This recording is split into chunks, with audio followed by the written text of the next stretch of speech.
María Félix ya comenzaba a conquistar el cine mexicano cuando tomó una decisión que podía llevarla directamente a otro escándalo. Viajó a Guadalajara, entró en la vida que su hijo llevaba con la familia paterna y se lo llevó a la Ciudad de México sin autorización de su exmarido. Años después, el propio Enrique Álvarez Félix describió lo ocurrido con una palabra contundente: me raptó. Pero detrás de aquella frase existía una historia más compleja. Enrique no estaba en manos de un desconocido. Vivía con su padre, quien conservaba legalmente la patria potestad después del divorcio. María llevaba años intentando recuperarlo. Cuando finalmente tuvo dinero, influencia y la ayuda de Agustín Lara, dejó de esperar una solución que nunca llegaba y actuó por su cuenta. ¿Cómo terminó la mujer más desafiante del cine mexicano separada de su único hijo? ¿Y qué tuvo que hacer para volver a tenerlo con ella? Mucho antes de convertirse en la doña, María Félix era una joven que vivía en Guadalajara. Allí conoció a Enrique Álvarez Alatorre, un hombre relacionado con la venta de cosméticos. María tenía alrededor de 17 años cuando se casó con él, en 1931. Todavía no era actriz. No tenía fama, fortuna ni la seguridad con la que años después se enfrentaría a productores, periodistas y figuras políticas. Del matrimonio nació su único hijo, Enrique Álvarez Félix, a quien llamaban Quique. La relación de pareja comenzó a deteriorarse. María describió posteriormente a su primer esposo como un hombre celoso que intentaba controlar su forma de vestir y su contacto con otras personas. El matrimonio terminó pocos años después. Ser una mujer divorciada en el México de aquella época significaba enfrentar críticas, rumores y una fuerte presión social.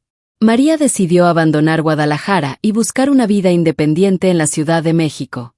Se llevó con ella a su hijo. En la capital trabajó como recepcionista en el consultorio de un cirujano plástico y vivió en una casa de huéspedes. Todavía no había entrado al cine y debía mantenerse con recursos limitados. Enrique Álvarez Alatorre viajó a visitarlos. Según la historia que María contó después, permitió que el padre saliera con el niño. Él debía regresarlo, pero tomó otro camino. Se llevó a Quique a Guadalajara y se negó a devolvérselo. María quedó sola en la Ciudad de México, sin el dinero ni la influencia necesarios para enfrentarse en igualdad de condiciones a su exmarido. Enrique Álvarez Félix explicaría años más tarde que, después del divorcio, su padre había conservado la patria potestad. Eso colocaba a María en una posición legal complicada. Podía sentirse despojada de su hijo, pero el niño estaba bajo el cuidado de quien tenía reconocida su custodia. María intentó recuperarlo por distintas vías. No lo consiguió.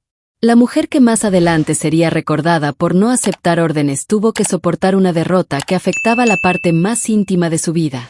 Su hijo crecía en Guadalajara con su padre y con su abuela paterna. María podía visitarlo y llevarle regalos, pero no decidir dónde viviría. Enrique recordaba que durante aquellos años veía a su madre como una especie de Santa Claus que aparecía ocasionalmente con obsequios. No convivía con ella lo suficiente para conocerla de verdad. María tampoco podía detenerse. Necesitaba trabajar, conseguir estabilidad y construir la fuerza que todavía no tenía. Su vida cambió cuando fue descubierta en la Ciudad de México y comenzó su carrera cinematográfica. En 1942 apareció junto a Jorge Negrete en El Peñón de las Ánimas. Poco después protagonizó Doña Bárbara, la película que le dio el sobrenombre con el que sería reconocida durante el resto de su vida. María Félix dejó de ser una joven divorciada sin recursos. Se convirtió en una estrella. Su nueva posición transformó también la pelea por su hijo. Ahora tenía dinero, contactos y una capacidad de movimiento que antes no existía. En esa etapa inició su relación con Agustín Lara. El compositor ya era una figura célebre y estaba profundamente enamorado de ella.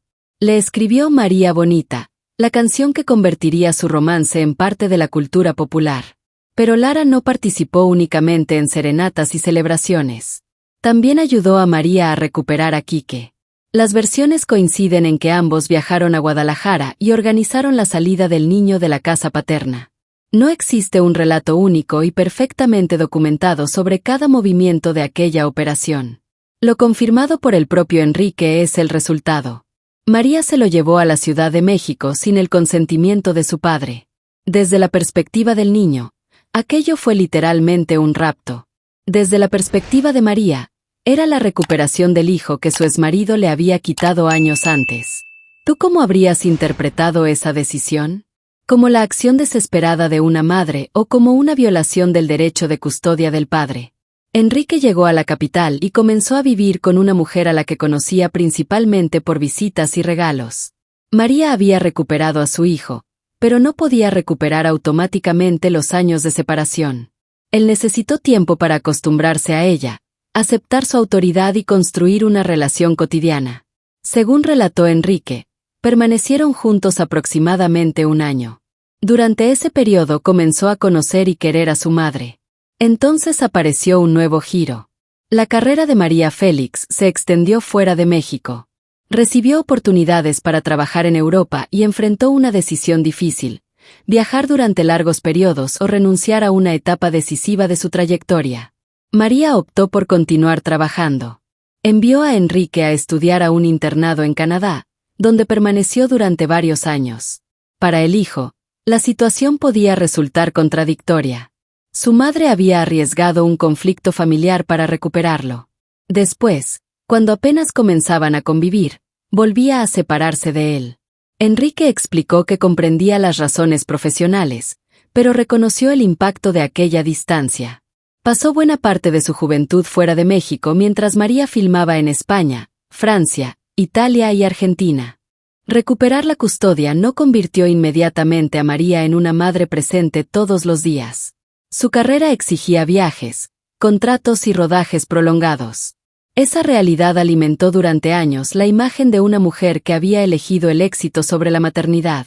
Pero el propio Enrique nunca redujo su relación a una historia de abandono. Reconoció las separaciones y habló con franqueza sobre el momento en que ella se lo llevó. También mantuvo con María un vínculo cercano durante su vida adulta. Cuando decidió dedicarse a la actuación, tuvo que enfrentar un apellido que abría puertas y, al mismo tiempo, provocaba comparaciones inevitables. Enrique Álvarez Félix trabajó en cine, teatro y televisión. Participó en producciones como Los Caifanes, El vuelo del águila y Marisol, donde interpretó uno de sus últimos personajes. María observaba su carrera con orgullo, pero no intentaba presentarlo simplemente como una extensión de su propia fama. Decía que Enrique tenía talento, criterio y una vida profesional independiente.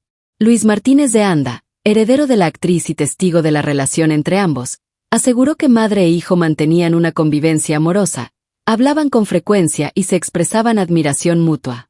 La distancia de la infancia no impidió que terminaran convirtiéndose en personas muy cercanas. Ahora te pregunto a ti, ¿crees que María hizo lo correcto al llevarse a Enrique aun cuando el padre tenía la patria potestad? ¿O debía continuar esperando una resolución legal, aunque eso significara permanecer separada de su hijo? Escribe tu opinión en los comentarios. Y suscríbete si te interesan las decisiones reales que existieron detrás de las figuras más grandes del cine mexicano. El desenlace de la historia llegó de una forma que María nunca pudo controlar. El 24 de mayo de 1996, Enrique Álvarez Félix murió repentinamente de un infarto.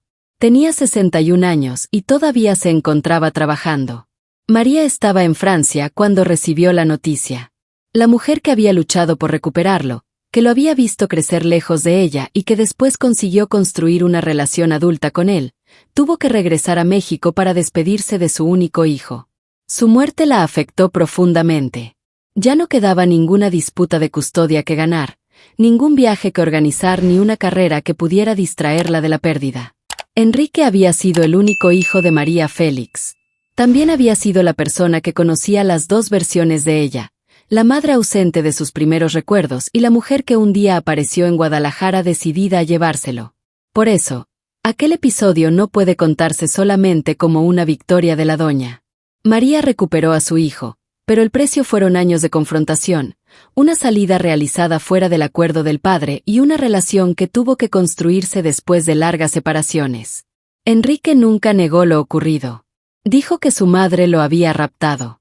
Pero también dejó claro que llegó a quererla, aceptarla y comprender la vida que ambos habían tenido. María Félix consiguió vencer a su exmarido en la disputa práctica por el niño. Lo más difícil vino después. Tuvo que lograr que aquel hijo, criado durante años lejos de ella, volviera a reconocerla como su madre. Gracias por compartir estos minutos. María pudo enfrentarse a su exmarido y recuperar a Enrique cuando ya tenía fama y aliados. Pero Agustín Lara, el hombre que la ayudó en aquella operación, pronto mostraría un lado muy distinto. El compositor que le regaló María Bonita comenzó a vivir el romance entre celos, vigilancia y amenazas. Y la historia de amor más celebrada de María Félix estuvo a punto de terminar frente a un arma.